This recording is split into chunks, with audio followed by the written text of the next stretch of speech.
Hello, this is Math Unit 7, Fractions. This is session 1.4.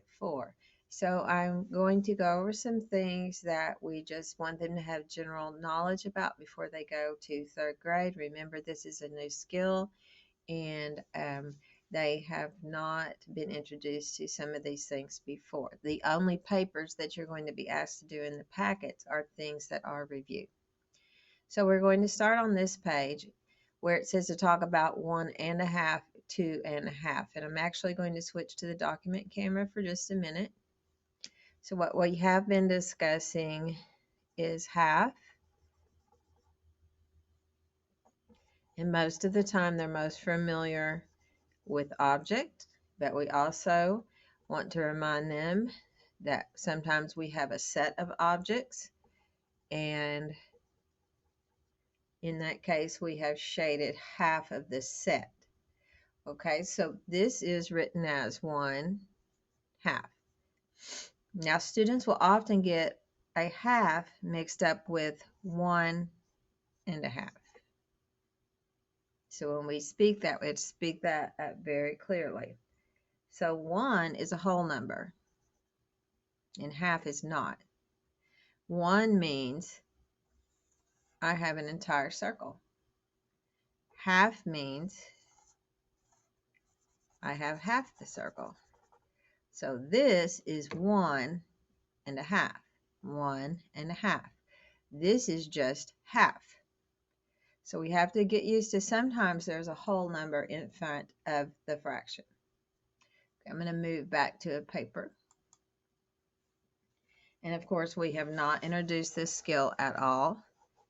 But I think it is pretty simple to understand if you're just watching pictures.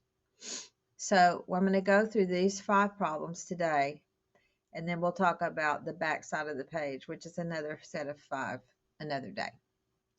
This says if you have 3 sandwiches, there's 2 girls, Linda and Ebony. If you have 3 sandwiches, they share the sandwiches evenly. How many sandwiches does each girl get? Well, the first thing we start to talk about is we have 2 girls and 3 sandwiches. So this is the first time where students are introduced to we're splitting an odd number, and hopefully they recognize 3 as being an odd number. So if you point out to them do you think there's going to be a problem with this splitting these sandwiches? Hopefully they'll say yes, because there's 2 girls and there's 3 sandwiches. So I'm going to switch back over to the document camera. And if they were at school, I'll show you some options. So first we must start with pictures. So sandwiches look like a square in most cases. So we start by drawing squares. Now, the girls' names are Linda and Ebony. There's a couple of ways that people attempt to do this. Sometimes they just start splitting the sandwiches in half because that's what they know to do. So if I use L for Linda and E for Ebony, Linda gets this half, Ebony gets this half. Again, they'll share, and again, they'll share. If they do it that way, then they have to put some pieces back together. So they have to realize that, well, this half and this half creates a whole sandwich. 2 halves create 1 whole. And then we have this half left over. And the same is true for Ebony. These 2 halves create a whole, and this half is kind of left out. So Linda is going to get 1.5 sandwiches, and Ebony is going to get 1.5 sandwiches. Now, sometimes somebody will do it this way.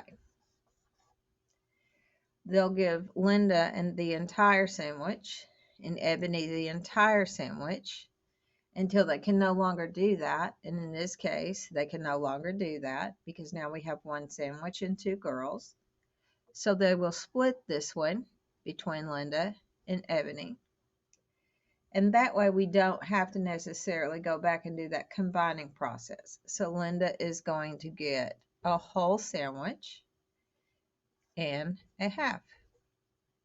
Ebony's also going to get a whole sandwich and a half.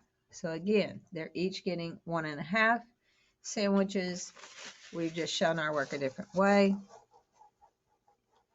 And then sometimes, this is just a more advanced way of thinking, but any way they're doing it is correct, as long as we're coming up with the correct answer.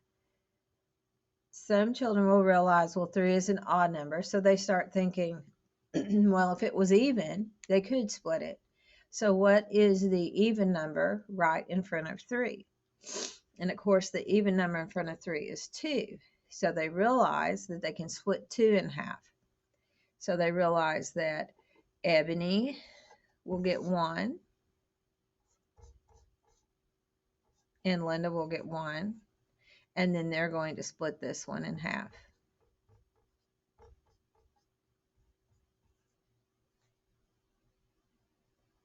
Okay, so let's look at the next problem. The next problem says they have 5 pieces of cheese. They share cheese evenly. How many pieces of cheese does each girl get? Again, we want them to be noticing, is 5 even or odd? And hopefully they're noticing that it is odd. Before, when we did this, when we talked about even and odd, we talked about teams and partners, and they'll probably remember that if you talk about that. The difference now is, when we talked about teams and partners, we were talking about people. So if we had 5 people and we were trying to partner them up, we knew that 4 could be partnered because it was an even number. But that 5th person, one or two things had to happen with that 5th person. Either that 5th person is left out, or one partner set had to take an extra partner, or one team had an extra player. Because we cannot split certain things in half, and we definitely cannot split a person in half. But when we're speaking of foods, like sandwiches and cheese, it is possible to split things in half and share. So it is dependent upon what we're splitting. All right, cheese. So let's go back to the document camera and split 5 pieces of cheese. Again, I'm going to use squares.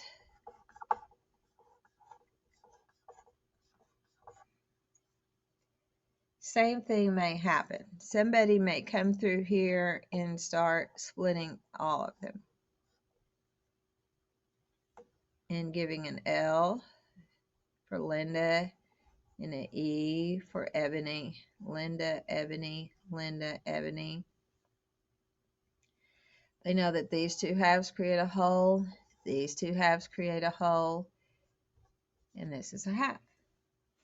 Well, this is a little bit different because now Linda has 2 wholes.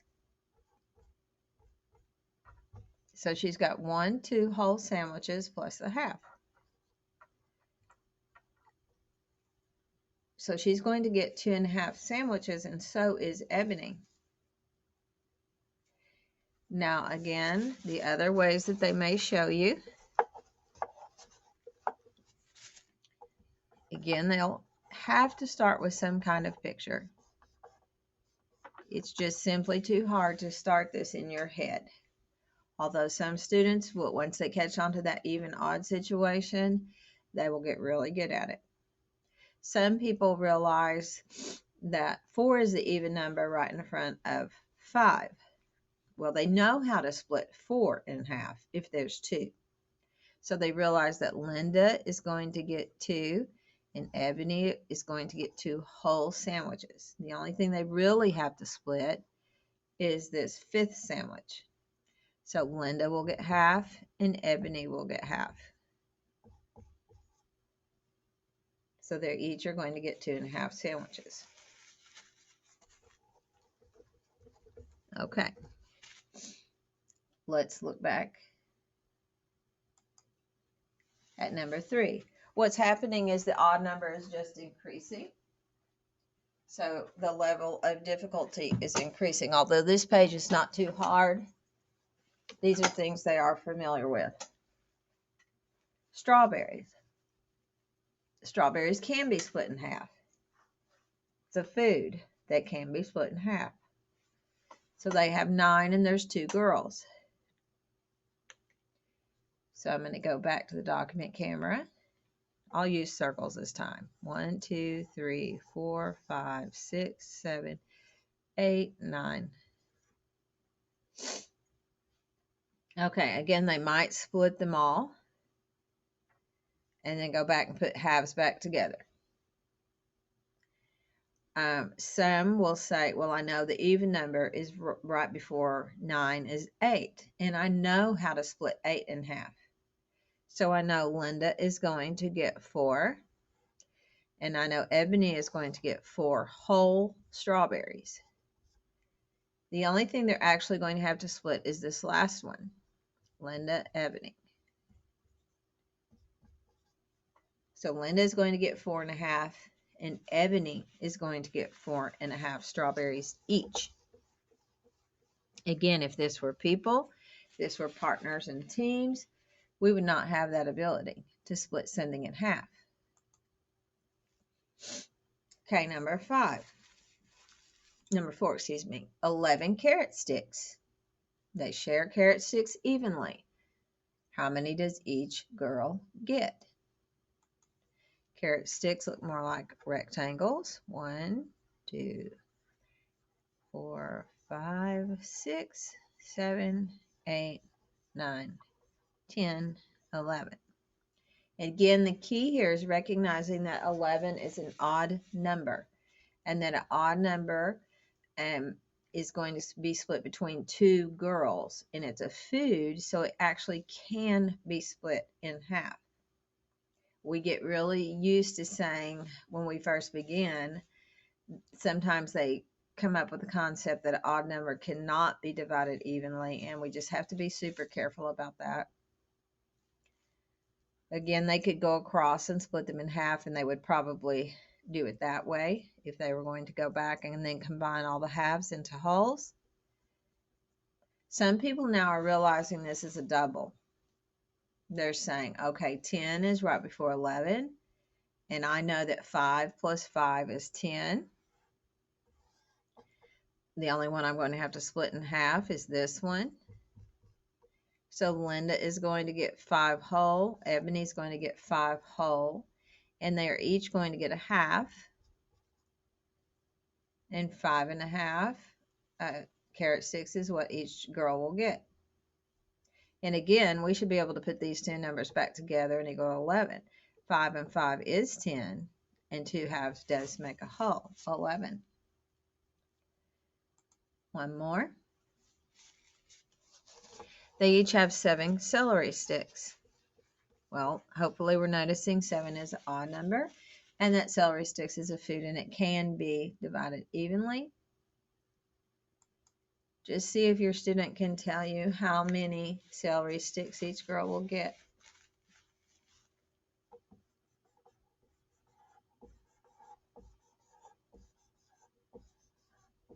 Okay, so let's look and see if they were correct. Again, we could split this in half, or we can, some students will just go Linda, Ebony, Linda, Ebony, Linda, Ebony. Oops, this is the one I have to split. They'll go back and count all of the L's and the half. That's fine. Some students will say the even number right before 7 is 6, and I know how to split 6 evenly. Linda's going to get 3. Ebony's going to get 3. The only thing I have to split is the last one. So they're each going to get 1/2. So just something to think about before they get to 3rd grade so that it's not brand new to them. The real concept here to be understood is that there are certain things that can split in half. So sometimes we can actually split an odd number in half. Okay, now let's go to the page that they are actually going to have in their work. This page says Franco's stickers cost 75 cents. He has only nickels in his pocket. How many nickels does he need to buy his stickers? Solve the problem and show your work. So that you're hoping that they look at the number 75 and know something about a nickel that has in common. So 75 is a multiple of 5, and luckily we're counting by nickels, and each nickel is worth 5. So the good news here is that I can count by 5s and I can land exactly on 75. So maybe this student is going to show work by drawing nickels all the way to 75. Or maybe this student is going to write 5, 10, 15, 20, 20, all the way to 75, and then they're going to count how many numbers that they wrote. Maybe this student, a little bit more advanced option would be, maybe they realize that 7 dimes is 70, and so there's 2 nickels and a dime. So 7 plus 7 is 14, and 1 more is 15 to get to 75. And then maybe you have somebody who just refers to money and understands that a 3/4 is 75. And they know that there are 5 5s in 1/4. So that would make 5, 10, 15 nickels and 75. There's just a lot of different options to show work. No option is a wrong option as long as we're coming up with the correct answer. Number 2 says Sally's stickers cost 80 cents. She has 9 dimes in her pocket. Does Sally have enough dimes to buy her sticker? Yes or no? And how do you know? So hopefully they're saying that this is good news, because 80 is a multiple of 10. Dimes are worth 10, so I'm going to be counting by 10. Do I have enough? So hopefully they'll realize 9 dimes is 90. Some students will say yes automatically. And how are they going to show their work on that? Okay, we might have people drawing pictures, 10, 20, 30, 40, 50, all the way to 80. They might actually draw that 9th dime and then draw a line or X out the 8 that we'll use and show this one that's left over. You might have somebody write it out in number form, 10, 20, 30, 40, all the way to 90. Underline or circle the 80 that they need, showing that one left over. You might have somebody start with 90 and subtract 80 and show they've got 10 cents left over. So they know that, yes, they have enough. And they are showing their work by using that number sentence. Okay. Have fun doing math.